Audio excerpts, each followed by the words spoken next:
This video contains explanation of the topic entrepreneurial values from chapter number 2 and entrepreneur and class 11th entrepreneurship subject. See what values an entrepreneur must have.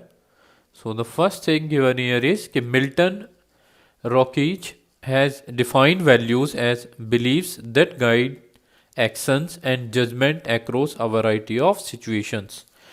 तो जो Milton रोकिच हुए हैं एक entrepreneur जो researchers हैं उन्होंने define किया है कि जो बिलीफ जो गाइड करते हैं एक्शन को और जजमेंट को जो अलग अलग सिचुएशन में उसी को हम क्या बोल देते हैं वैल्यूज़ कहते हैं। ठीक है कि वैल्यूज़ वो सब चीज़ें हैं यानी वो बिलीफ है एक इंडिविजुअल का कि जो उसे गाइड करता है कोई भी एक्शन लेने में और कोई भी जजमेंट करने में जो अलग अलग सिचुएशन से जब वो गुजरता है तो then value determines what people consider to be good और bad for a civilise society. तो वैल्यू ये भी बताता है कि जो एक सिविलाइज सोसाइटी है उसमें अच्छा या बुरा क्या होता है लोगों के लिए। A civilized society considers qualities like honesty, truthfulness, integrity, etc. as important for happy, a healthy living. जो एक सिविलाइज सोसाइटी है वो कंसिडर करती है क्वालिटीज़ को जैसे ईमानदारी, सच बोलना, किसी काम के प्रति अपने आप को पूरी तरीके से समर्पित रखना, तो उन्हें एक इम्पोर्टेंट सोसाइटी कंसिडर करती है और ये मानती है कि एक हेल्दी लिविंग के लिए बहुत ज़्यादा ज़रूरी होता है। So these set of beliefs that provide standards which guide behavior is known as values. तो वो सेट बिलीफ का जो एक स्टैंडर्ड प्रोवाइड करता है, ठीक है, और ऐसा स्टैंडर्ड कि जो किसी के बिहेवियर को गाइड कर सके उसी को हम क्या बोल देते हैं वैल्यूज़ कहते हैं। In relation to business, business के रिलेशन में social values define the objectives of business as well as the manner in which business affair could be conducted. कि अब बिजनेस के रिलेशन में जो सोशल वैल्यूज़ हैं वो ये ऑब्जेक्टिव डिफाइन करती है बिजनेस के, और यहाँ तक कि किस मैनर में जो बिजनेस है वो होना चाहिए उसको भी कौन डिसाइड कर रहा है, ये जो बिलीफ है जो ये वैल्यूज़ हैं वो करती हैं। Then entrepreneurs share some of these qualities that guide and direct them and hence they have come to be called entrepreneurial values. तो जो एंटरप्रेन्योर्स हैं उन सब के लिए कुछ क्वालिटीज़ हैं जो उन्हें गाइड करती हैं, जो उन्हें डायरेक्ट करती है कि वो काम को सही से कर सकें, जो उनका गोल्स है या एम्स है उसको सही से अचीव कर सकें, तो उन्हीं को हम क्या बोल देते हैं एंटरप्रेन्योरियल वैल्यूज़। तो ये कुछ सेट है। सबसे पहले इसमें आती है कोर वैल्यूज़ कि क्या क्या कोर वैल्यूज़ एक एंटरप्रेन्योर में होनी चाहिए। कि some research studies have revealed 4 core values that are generally possessed by dynamic entrepreneur. कि कुछ रिसर्चर्स ने रिसर्च स्टडीज़ ने ये रिवील किया है कि 4 कोर वैल्यूज़ होती हैं, ठीक है, जो किसी भी डायनामिक यानी जो एवर चेंजिंग एंटरप्रेनर है उसके लिए ज़रूरी है। तो these values are the first one is innovation and creativity. पहली इनोवेशन और क्रिएटिविटी होनी चाहिए उसमें। दूसरी इंडिपेंडेंस और सेल्फ रिलायंस यानी अपने ऊपर आत्मनिर्भरता होनी चाहिए, किसी दूसरे के भरोसे ना हो वो। रेस्पेक्ट फॉर वर्क, अपने काम के प्रति उसे पूरी तरीके से सम्मान हो। And quest for outstanding performance और अचीवमेंट ओरिएंटेशन, और उसे कुछ कर गुजर जाने की चाह हो, ठीक है, कि ताकि ऐसा परफॉर्मेंस दे कि वो सबसे अलग हासिल कर ले।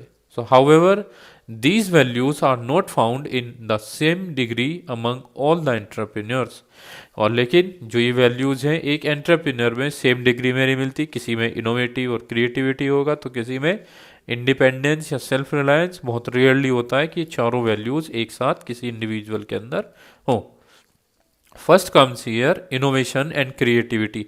जो पहली वैल्यू है इनोवेशन और क्रिएटिविटी वो क्या कहती है कि these are the most important values found among most of the entrepreneur. कि ये सबसे इंपॉर्टेंट वैल्यूज़ होती हैं जो किसी भी एंटरप्रेन्योर में मिलती हैं। They are guided by these values when they come out with creative ideas, new products, services, processes etcetera to solve specific problem of the society. तो ये जो इनोवेशन और क्रिएटिविटी है ये वैल्यूज़ उसे गाइड करती हैं जब वो कोई एक नया क्रिएटिव आइडिया लेके आता है, कोई नया प्रोडक्ट या सर्विसेज के बारे में लाता है, या कोई नई प्रोसेस क्या करता है, आइडिया उस प्रोसेस के लिए लेके आता है ताकि वो जो सोसाइटी है उसकी प्रॉब्लम को सॉल्व किया जा सके।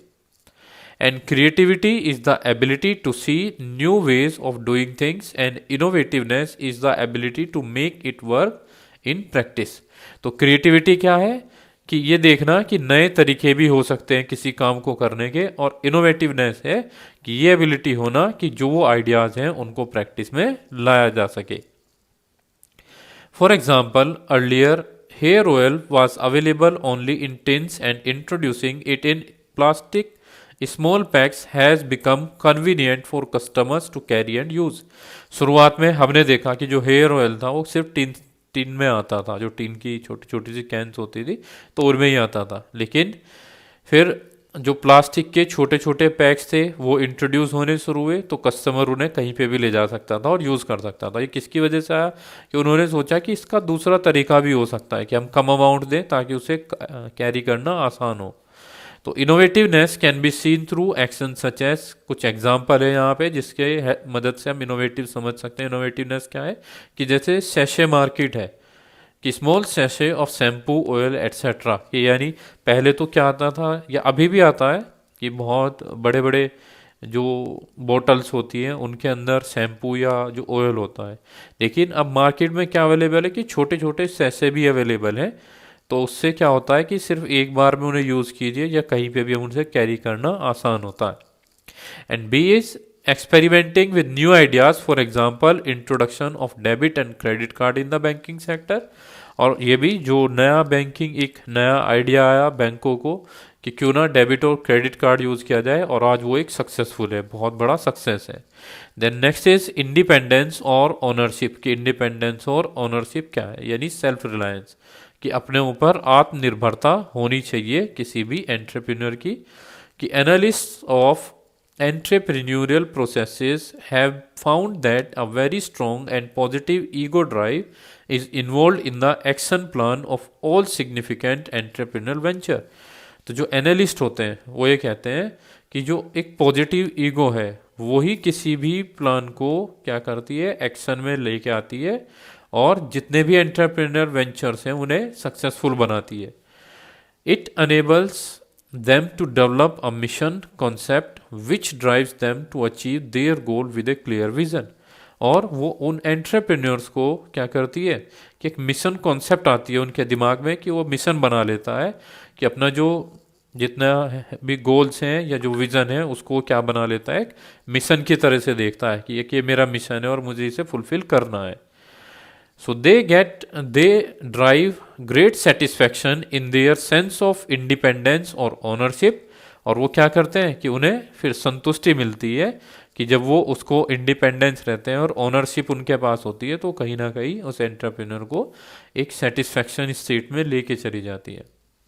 Then commitment, sense of complete identification, sincerity and hard work to achieve their mission constitute the ingredients of ownership factor. तो पूरी तरीके से अगर ओनरशिप फैक्टर को हमें देखना है कि ओनरशिप फैक्टर है या नहीं किसी इंडिविजुअल के अंदर, तो हमें चेक करना पड़ेगा कि क्या वो अपने वर्क के थ्रू लिए पूरी तरीके से कमिटेड है, क्या उसे सही में पता है कि उसके गोल्स और एम्स क्या हैं लाइफ में करने के लिए, और किस सिंसियरिटी और हार्ड वर्क से वो अपने मिशन को अचीव करना चाहता है। The next point is respect for work. ये सबसे इंपॉर्टेंट है ये भी कि जो भी काम आप करते हैं उसके लिए सबसे पहले रेस्पेक्ट जरूरी होती है कि आप जिस काम को कर रहे हैं। So entrepreneur have great respect for work. जो एंटरप्रेन्योर होते हैं ये सबसे इंपॉर्टेंट वैल्यू होती है उनमें कि उनको अपने वर्क के लिए बहुत ज़्यादा रेस्पेक्ट होती है। Successful entrepreneur believes that they can achieve anything through hard work. जो सक्सेसफुल एंटरप्रेन्योर है वो बिलीव करते हैं कि वो कुछ भी अचीव कर सकते हैं हार्ड वर्क से। So look into the biography of any entrepreneur and you will surely find that all of them have achieve the pinnacle of success through hard work. कि अगर हम किसी भी एंटरप्रेन्योर की ऑटोबायोग्राफी पढ़ते हैं तो हमें ये जानने को मिलेगा कि जितना भी उन्होंने सक्सेस किया है कहीं ना कहीं उन्होंने हार्ड वर्क भी बहुत किया है, यानी फुल्ली वो अपने वर्क के लिए डेडिकेटेड थे। So this value provides goal direction which encourage them to pursue a path and career in which the rewards and incentives are linked to the degree and quality of efforts made. तो जो ये value थी, ये वाली value respect for work, उन्होंने उन्हें प्रोत्साहित किया, उन्हें एनकरेज किया ताकि वो अपने पाथ और करियर को जो भी उन्हें करना था वो किया, और उससे जो उन्हें रिवार्ड मिला वो बहुत बेहतर था। उसकी जो डिग्री थी वो बहुत हायर लेवल ऑफ डिग्री उन्हें अचीव हुई, और आज भी हम उनका नाम अलग तरीके से जानते हैं। जैसे स्टीव जॉब्स मान लीजिए, एप्पल के जो हिस्ट्री में है सबसे इम्पोर्टेंट कंट्रीब्यूशन रहा है स्टीव जॉब्स का। Then quest for outstanding performance, यानी कुछ कर गुजर जाने की चाह, सबसे अलग देने की चाह, ये क्वेस्ट है अगर एंटरप्रेन्योर में, तो वो एक अच्छा एंटरप्रेन्योर कंसिडर किया जाता है। So dynamic entrepreneur are guided by the value of outstanding performance. Dynamic जो बदलते रहते हैं, यानी जो नए नए आइडियाज़ और क्रिएटिव आइडियाज़ लेके आते हैं, तो जो आउटस्टैंडिंग परफॉर्मेंस है वो उन्हें गाइड करता है। तो such was his dedication for extraordinary performance, और ये उसकी डेडिकेशन होती है कि एक्स्ट्राऑर्डिनरी परफॉर्मेंस के लिए। Challenges seem to stimulate and motivate entrepreneur, जो चैलेंजेस हैं वो ये बताते हैं कि जो एंटरप्रेन्योर है इनसे स्टिमुलेट और मोटिवेट होता है। And they have strong motivation to succeed, they value performance of high order, और उनमें एक स्ट्रॉन्ग मोटिवेशन होता है सक्सीड होने का, पूरी तरीके से अपने जो एम है उसे हासिल करने के लिए, और ताकि और उनकी जो परफॉर्मेंस होती है वो हमेशा एक हायर ऑर्डर की रहती है। So thus the entrepreneur due to his quest for excellence is an overcomer who can resolve problem under pressure. तो एक एंटरप्रेन्योर क्या है कि अपनी एक्सीलेंस यानी क्वेस्ट ऑफ एक्सीलेंस की कुछ अच्छा करना है, कुछ अच्छा देना है, कुछ बेहतर से बेहतर देना है, तो वो क्या करते हैं, जितनी भी उनके सामने प्रॉब्लम्स आती है, कितना भी प्रेशर में हो रहे हैं, उन सबको वो ओवरकम आसानी से कर लेते हैं। And they are persistent and hard working when things go wrong, और अगर किसी वजह से कोई चीज़ बिगड़ भी जाती है तब भी वो काम में लगे रहते हैं और हार्ड वर्किंग होते हैं कि बस हमें कर गुजरना है, और इस तरह से वो अपने एम को अचीव कर लेते हैं।